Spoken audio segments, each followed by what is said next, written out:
하나님 말씀은 빌립보서 3장 1절부터 3절입니다.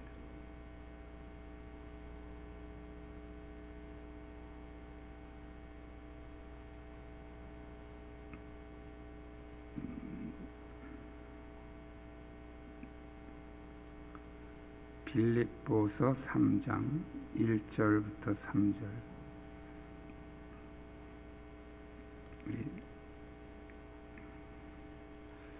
다 같이 합독하겠습니다. 끝으로 나의 형제들아, 주 안에서 기뻐하라. 너희에게 같은 말을 쓰는 것이 내게는 수고로움이 없고 너희에게는 안전하니라. 개들을 삼가고 행악하는 자들을 삼가고 몸을 상해하는 일을 삼가라. 하나님의 성령으로 봉사하며 그리스도 예수로 자랑하고 육체를 신뢰하지 않은 우리가 곧 할례파라. 아멘.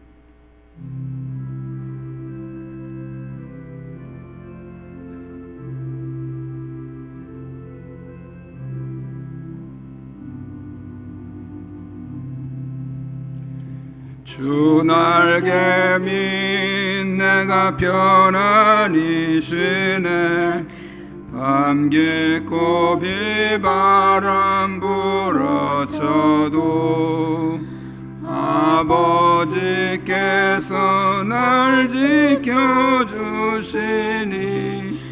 거기서 편안히 쉬리로다. 주 날개 밑 평안하다. 그 사랑 그늘 짜니뇨. 날개 밑 내 쉬는 영혼 영원히 거기서 살리. 주 날개 밑 나의 피난처 되니 거기서 쉬기를 원하노라.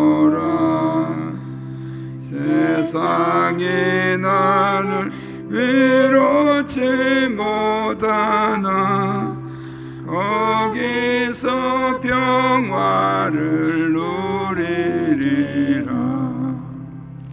주 날개 밑 평안하다. 그 사랑 그늘 짜니뇨.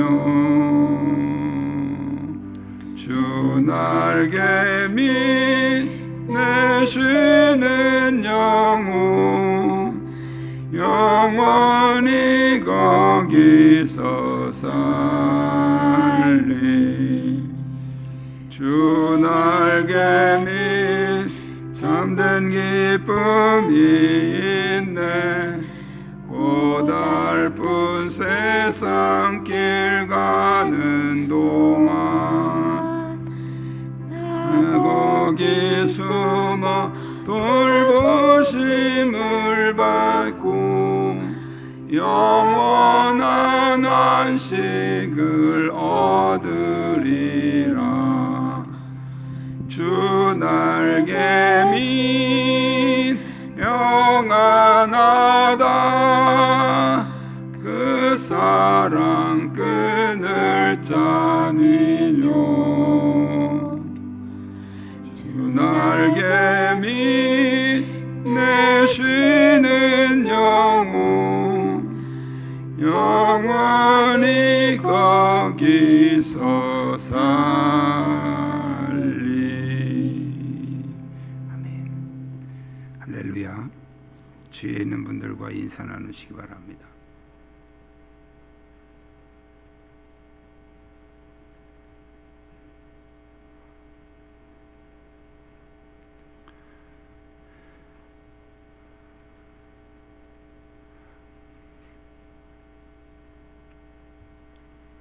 옛날에 제가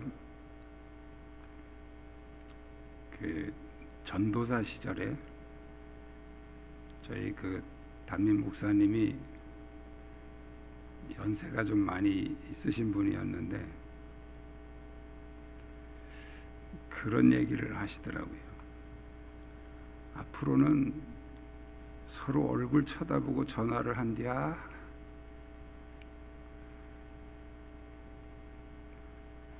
그때만 해도 한 30년 이상 전이니까 그런 일이 있을까? 그런 일이 가능할까? 그때는 핸드폰도 없었거든요. 처음에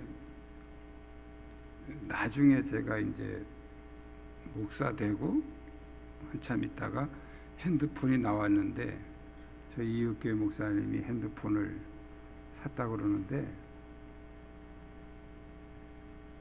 뭐 한 이만한 거예요. 이렇게 손으로 잡으면 이렇게 잡는 거. 그 큰 거를 이제 핸드폰이라고 그러면서 들고 다니면서, 근데 그게 점점 작아지는데 그 속도가 굉장히 빨라지더라고요.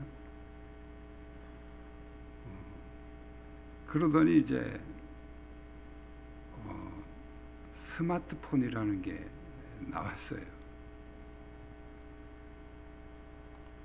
스마트폰이 처음 나왔을 때 굉장한 이제 새로운 어떤 문명의 전환이 일어난 것 같은. 저도 이제 저는 뭐 그런 게 나오면 바로바로 안 삽니다. 좀 늦어요. 다른 사람보다 한참씩 늦는데 한참 있다가 저도 이제 하나 샀는데 어떤 목사님이 저한테 축하드려요 그러고 이제 문자가 왔어요. 뭘 축하냐 그랬더니 스마트폰 산 걸 축하한대요. 뭐 스마트폰 산 게 그렇게 축하할 일인가? 근데 초창기에는 그렇게 스마트폰 산 걸 막 축하한다고 그런 얘기들을 많이 했어요. 뭐 스마트폰 산 게 뭐 그렇게 축하할 일인가 그랬는데 나중에 알고 보니까 이 스마트폰 안에 온 세상이 다 들어가 있는 거예요. 옛날에는 컴퓨터로만 하던 그것이 그대로 스마트폰으로 다 연결이 돼서 인터넷이 그대로 연결이 되면서 세상의 모든 지식이 이 손바닥 안에서 다 노는 거예요. 그래서 이제 스마트폰이 나오면서부터 이제 목사님들이 뭔 소리 하냐면 강단에서 말 조심해야 돼. 뭐 말 한마디 잘못하면 젊은 신자들이 스마트폰으로 바로 검색을 해보고서 저거는 잘못된 말이다. 저거는 소크라테스가 한 말인데 공자가 했다 그러네. 그리고 다 이제 검색을 해가지고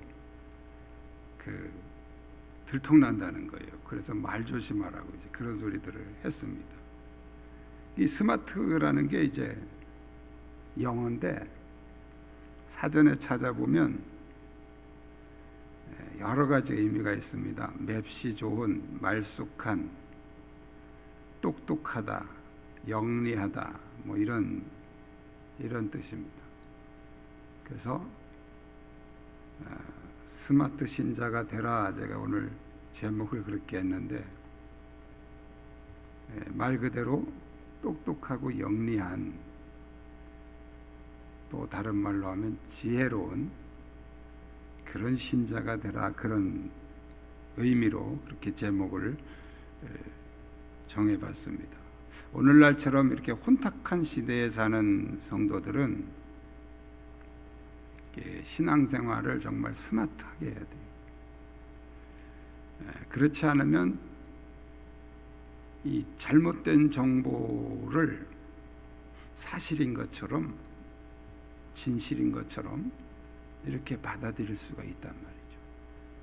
지금 이 스마트폰이 우리 손바닥 안에 들어오면서 이 스마트폰 안에 좋은 정보들도 많이 들어오지만 정말 쓰레기 같은 이 왜곡된 정보들이 홍수처럼 밀려 들어옵니다. 이걸 우리가 사실 그대로 다 받아들였다가는 머릿속이 혼란스러워서 못 살아요.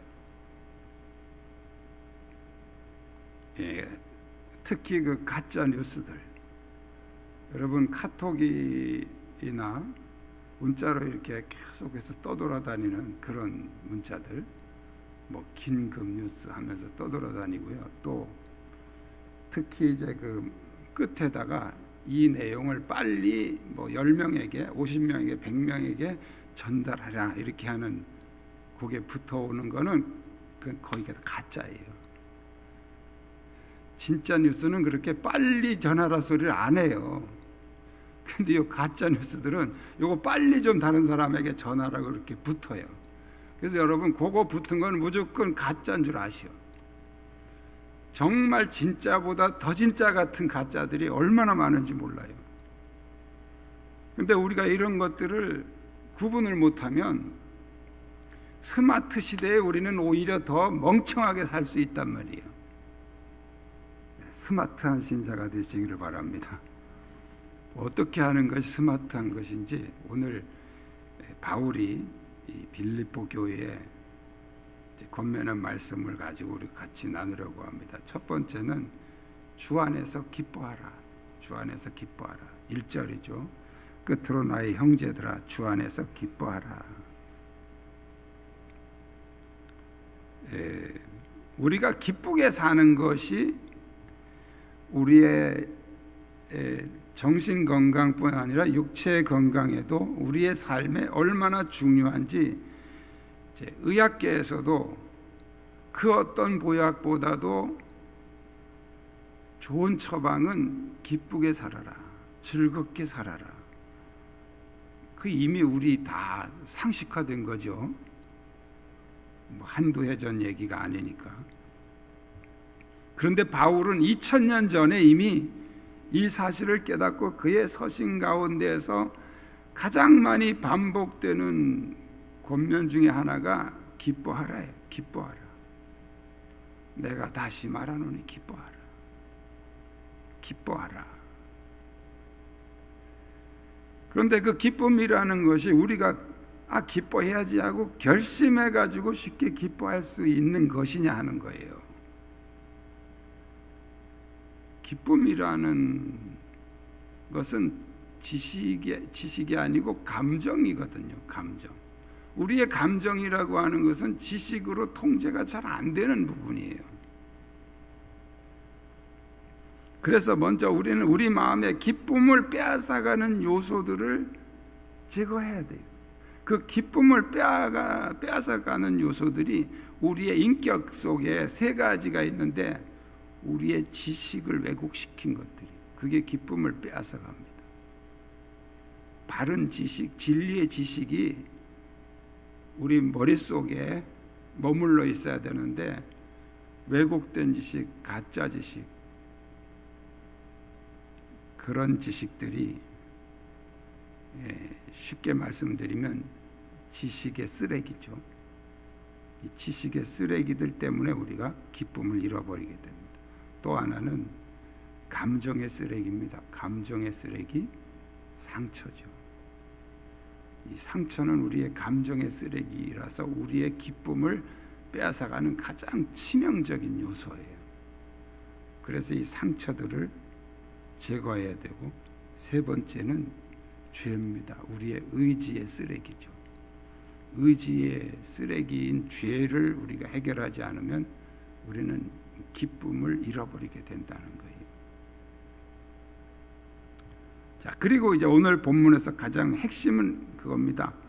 주 안에서 기뻐하라. 주 안에서라는 말씀이 강조되고 있죠. 주 안에서. 이것은 어떤 우리의 영적인 위치를 말하는 거예요. 진정한 기쁨은 어떤 환경에서 오는 것이 아니고 바로 주님 안이라고 하는 그 위치에 있을 때 오기 때문에 주 안에서 기뻐하라, 이렇게 말씀을 하고 있습니다. 자, 스마트한 신자, 영적으로 똑똑한 성도가 되려면 이걸 잘 구분하고 주 안에서 기뻐하시기를 축복합니다. 주 안에서 기뻐할 수 있으면 우리는 이 얼마나 그런 불안한 뉴스들, 그런 가짜 뉴스들이 얼마나 우리를 혼란스럽게 합니까? 지금 여러분들 중에서도 그 백신 접종을 망설이고 있는 분들도 많이 있을 거예요. 이 가짜 뉴스 때문에요. 백신 접종을 맞으면 뭐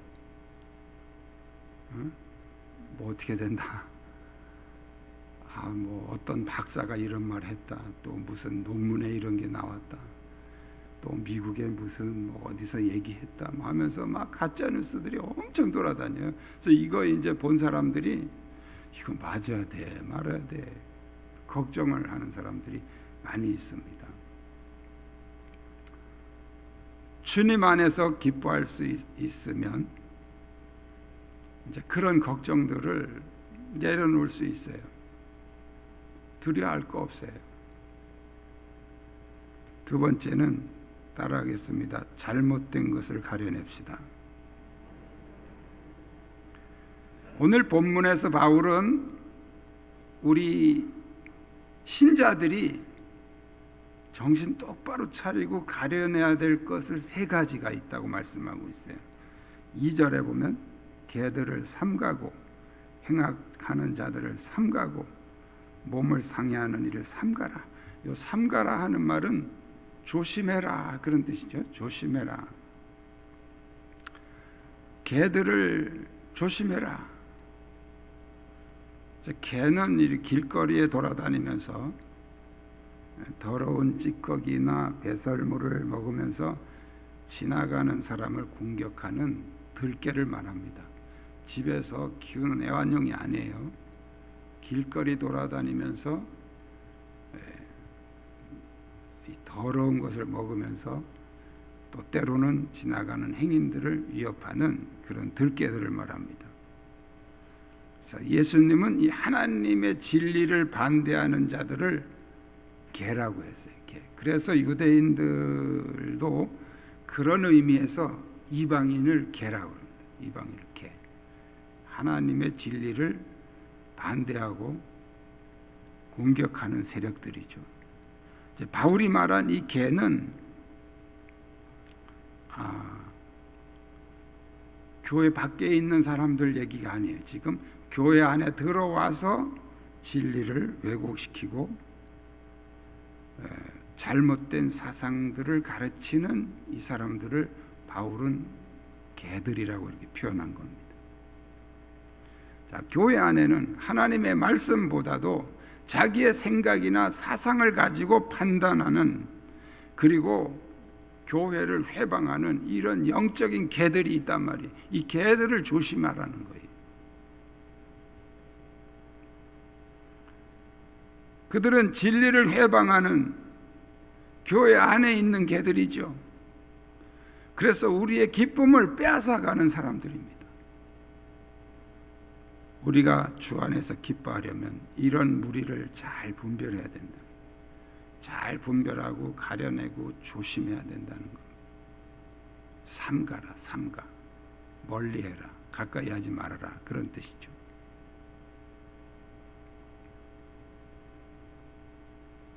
또 하나는 악한 일꾼들을 조심하라. 악한 일꾼들을 삼가라.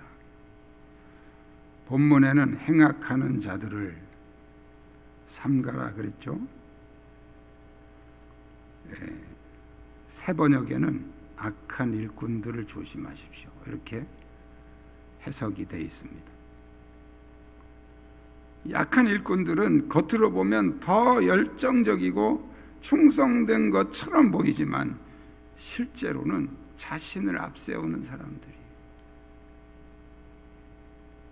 교회에서 열심히 하지만 그 열심이 주님을 위한 것이 아니고 자기 이름 내고 자기 드러내고 자기 인정받으려고 하는 이런 사람들, 악한 일꾼들이에요.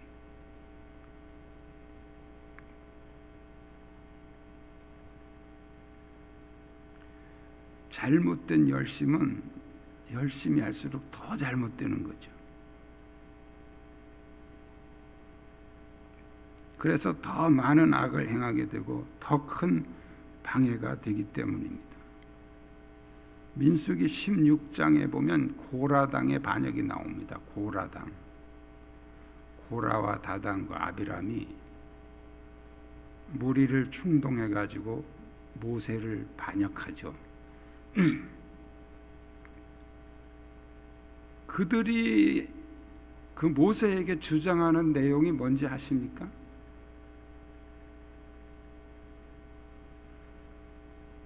모세 당신 잘못됐어 이 얘기가 아니에요. 왜 당신 혼자만 해? 왜 당신 혼자만 다 해먹어? 그런 거. 우리도 있는데 우리도 같이 해야지. 얼마나 그럴듯하고 멋있습니까?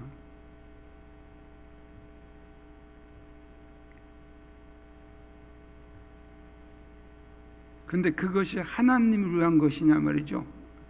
자기를 위한 것이었다. 자기를 위한 것. 그래서 오늘 본문에 그런 사람들을 악한 일꾼, 다른 말로 이제 오늘 본문에는 행악하는 자들, 새 번역에는 악한 일꾼들. 그러니까 행악하는 자들 그러면 우리가 무슨 조폭이나 뭐 이런 범죄자들처럼 막 그런 걸 우리가 생각하는데 그게 아니에요. 교회 안에 들어와서 주님의 영광보다는 자기 자신을 내세우고 자기 주장을 앞세우는 이런 사람들이 행악하는 자들이, 악한 일꾼들이. 마태복음 7장 22절에 보면 그들이 심판 때에 뭐라고 말합니까? 주여, 우리가 주의 이름으로 귀신을 쫓아내며 주의 이름으로 능력을 행하며 주의 이름으로 선지자 노릇을 하지 않았습니까? 그런데 왜 우리를 못 들어가게 합니까? 천국에 못 들어가게 합니까? 그 얘기거든요. 근데 주인이 뭐라고 말합니까? 나는 너희를 도무지 알지 못한다. 여러분, 우리가 신앙생활하면서 이게 정말 조심해야 되는 부분이에요. 열심히 우리는 주의 이름으로 한다고 한 거예요. 나는 주의 이름으로 했다고 주장을 하는 거예요. 그런데 주님은 난 뭐 너 모른다는 거예요.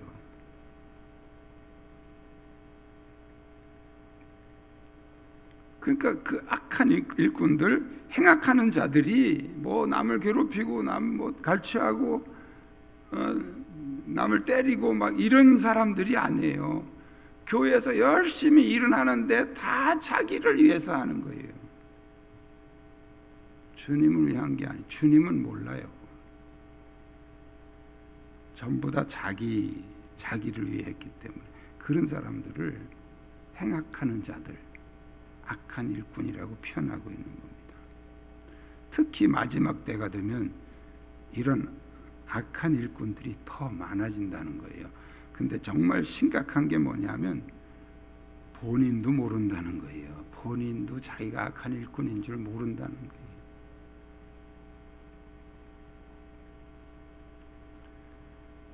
우리가 주님 안에서 주님이 주신 기쁨을 유지하려면 이런 악한 일꾼들을 분별하고 삼가해야 됩니다. 멀리해야 된다.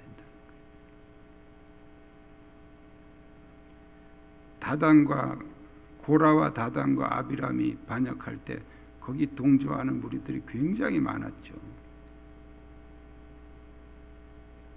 250명의 제사장들도 있었어요. 그 얼마나 큰 세력이 그를 동조했습니까? 그 왜 동조했을까요? 그 사람들 말 들어보니까 그 말이 맞거든요. 그 말이 꼭 맞는 거예요.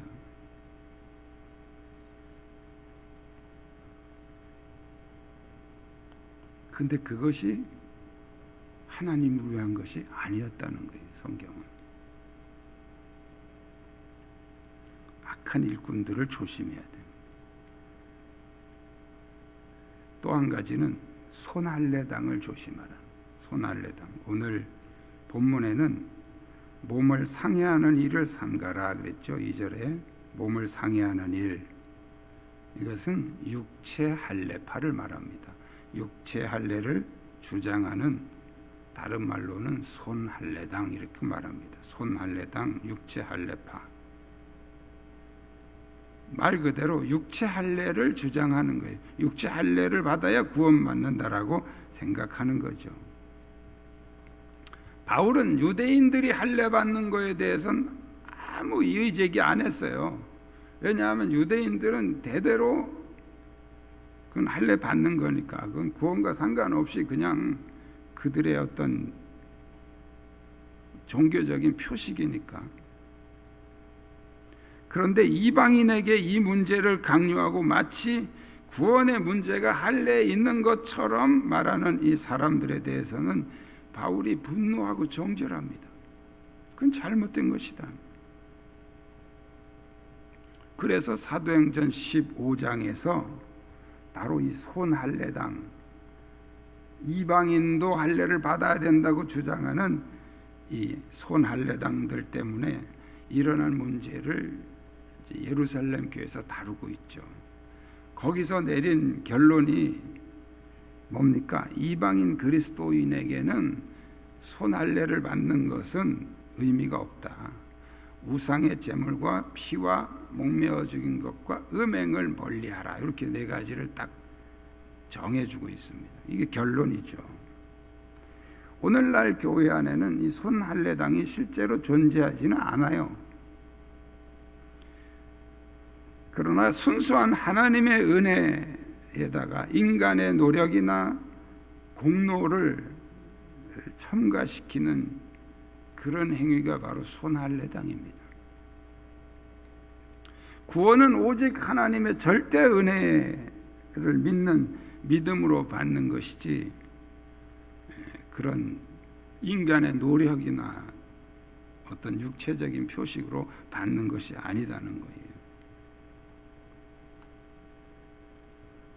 영적으로 스마트한 똑똑한 신자가 되려면 바로 이 세 가지를 조심해라. 개들을 삼가고 악한 일꾼들을 삼가고 손할례당을 삼가라. 이게 이제 우리가 가려내야 될 잘못된 것들입니다. 세 번째는 따라하겠습니다. 올바른 것을 선택합시다.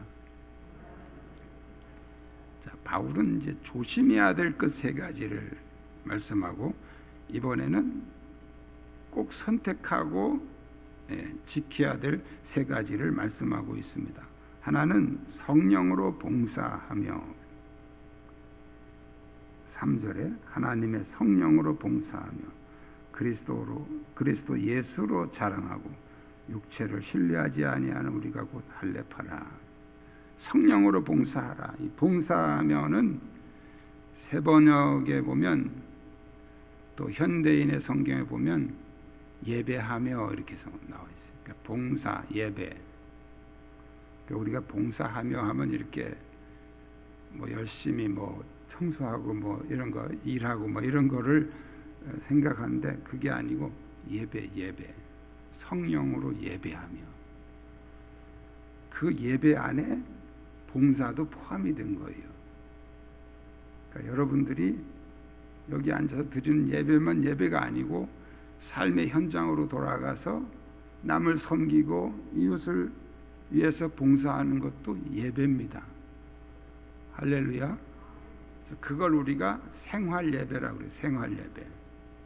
그러니까 우리는 주일날 와서 이 의식 예배를 드리고 이제 집으로 돌아가는 순간부터 생활 예배가 시작되는 거예요.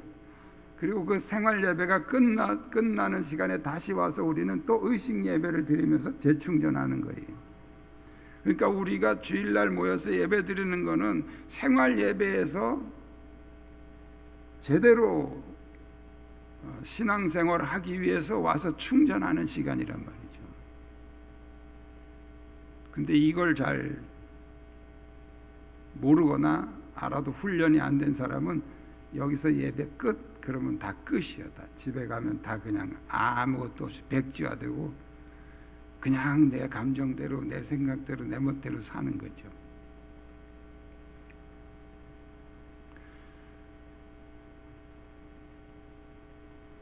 그래서 이 예배는 바로 우리가 하나님을 섬기는 모든 행위가 다 포함된 거예요.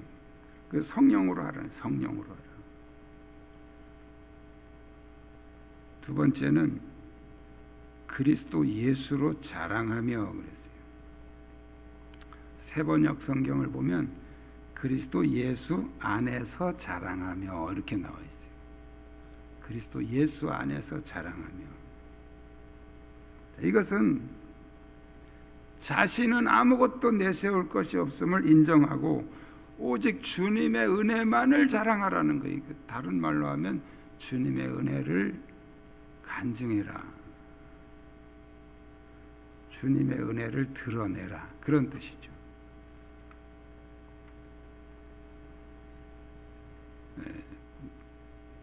우리는 간증한다고 시작해서 결국 내 자랑으로 끝나는 경우가 너무 많습니다. 그런데 정말 여러분들이 지혜로운 사람이라면 주님의 이름만 드러내야 돼요. 주님의 영광만 드러내야 됩니다. 자꾸 사람의 역사, 사람의 공로 이런 거 자꾸 드러내봐야 냄새나고 취해지는 거예요. 주님의 은혜만 드러내십시오. 아이고 집사님 참 믿음이 좋아. 그러면 또 내가 믿음이 좋지 이러지 말고, 아니에요. 하나님의 은혜죠.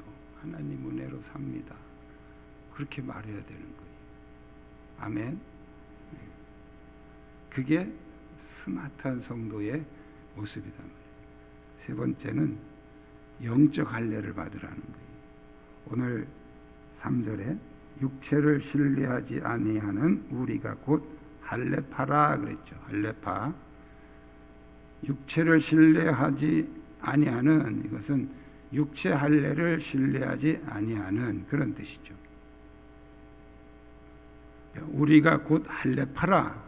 육체 할례보다 영적 할례를 받는 것이 진짜 할례다 그런 말이에요.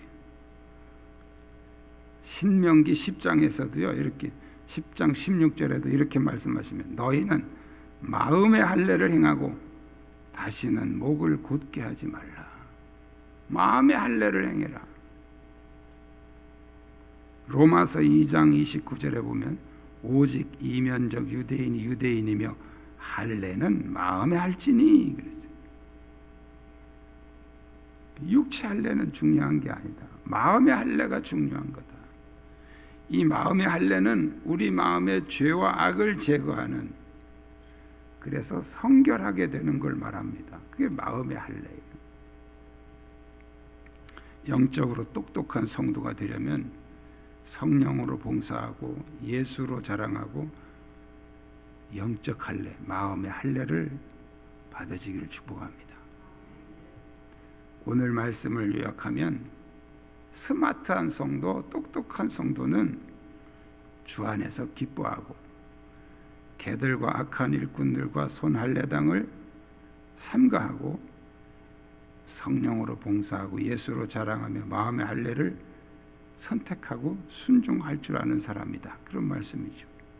주님은 우리가 지혜롭게 똑똑하게 살기를 원하십니다. 특히 이 마지막 때에, 이렇게 혼란스러운 시대에 우리가 정말 스마트하지 않으면 언제 어느 때 우리의 영혼을 사기당하고 도둑맞을 수도 있어요.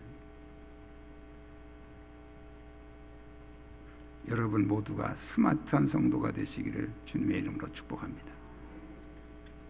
기도하겠습니다. 혼탁한 시대를 살고 있는 우리가 영적 분별력이 없으면 우리 영혼은 사기당하게 됩니다.